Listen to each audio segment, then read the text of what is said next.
I was 11, and I was preyed upon by Father David Hawley in Worcester. And I don't mean prayed for, I mean preyed upon. Well, let me tell you, when you're a poor kid from a poor family, religion counts for a lot. And when a priest pays attention to you, it's a big deal. He asks you to collect the hymnals or take out the trash, you feel special. It's like God asking for help. So maybe it's a little weird when he tells you a dirty joke, but now you got a secret together. So you go along. Then he shows you a porno mag. And you go along.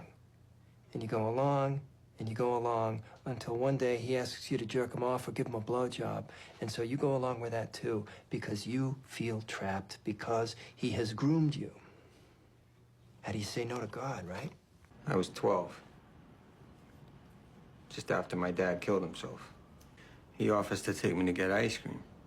You know, he's a priest. I'm a kid, so I go. Sure. So we're driving home, and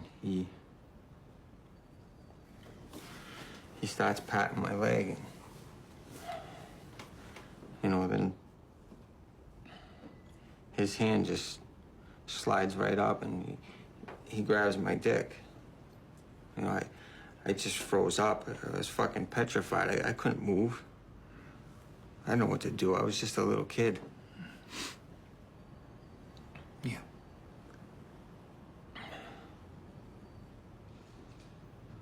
You know, I never even touched my ice cream. It just melted down my arm. He was a street priest. Long hair, very hip. He invited me to his apartment in Back Bay. Well, he was very nice at first. Very funny, very casual. And I think he could tell I was gay. So he showed me this mobile he had, like over a baby's crib, but with different words. Homosexual, transsexual, bisexual. Well, I was a little freaked out. I think he could tell. So he said, you know what'll help is if we play strip poker. Of course, I lost. And things went on from there. Can you tell me specifically what happened? Specifically, he molested me. He said it was a way to make me more comfortable with my body. So what happened after that? Well, he took off his clothes and he said, I've been so depressed, but maybe you can cheer me up and give me a blowjob. Most of these folks, they just want some acknowledgement of what happened. We got them a sit down with the bishop and a little dough, and that's the best they could hope for. Well, certainly the best the priest could hope for. Why aren't there any records? I was down at the courthouse earlier. There aren't any records of any of these settlements. We dealt directly with the church. So this was all under the table. There's no paper trail at all. The victim has to sign a confidentiality agreement to get the settlement. The lawyer takes a third, and the church sweeps it under the rug. Jesus, it's a freaking racket. You call my We assistant? have reason to believe that there are allegations against as many as 87 priests in Boston. I can't talk to you about that. Does that number sound right to you? You gotta be kidding me. I just told you I don't have time for this crap right Eric, now. how many priests did you settle? Robbie, you know I can't tell you that. You're going to give me the names and the names of their victims. Are you threatening me? We've got two stories here. We've got a story about degenerate clergy, and we've got a story about a bunch of lawyers turning child abuse into a cottage industry. Now, which story do you want us to write? Because we're writing one of them. I already sent you a list of names.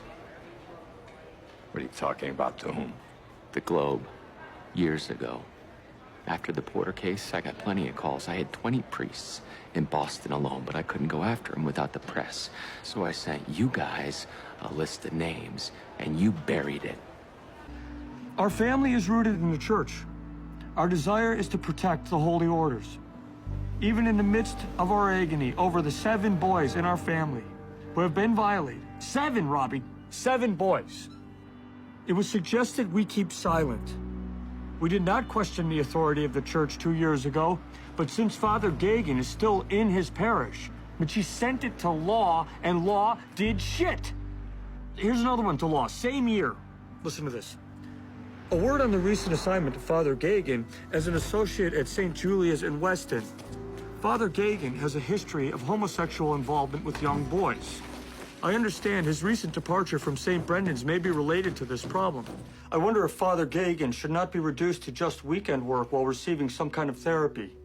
You know how grateful I am to you for your constant concern. Sincerely yours in our Lord, Most Reverend John M. Darcy, Auxiliary Bishop of Boston, December 7th, 1984. An auxiliary bishop wrote that?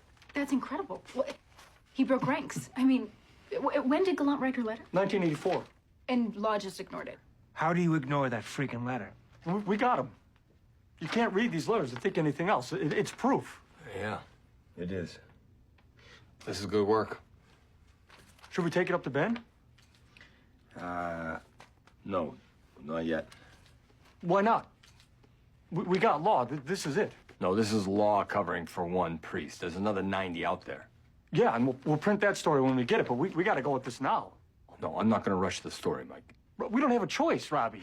If we don't rush to print, somebody else is going to find these letters and butcher this story. Joe Quimby from the Herald was at the freaking courthouse. So we'll write a holding story, and we'll keep our eye on the Herald. Keep our eye on the Herald. They run this, and they get it wrong. The church will bury it. We got to do this now. Mike. What? Why are we hesitating?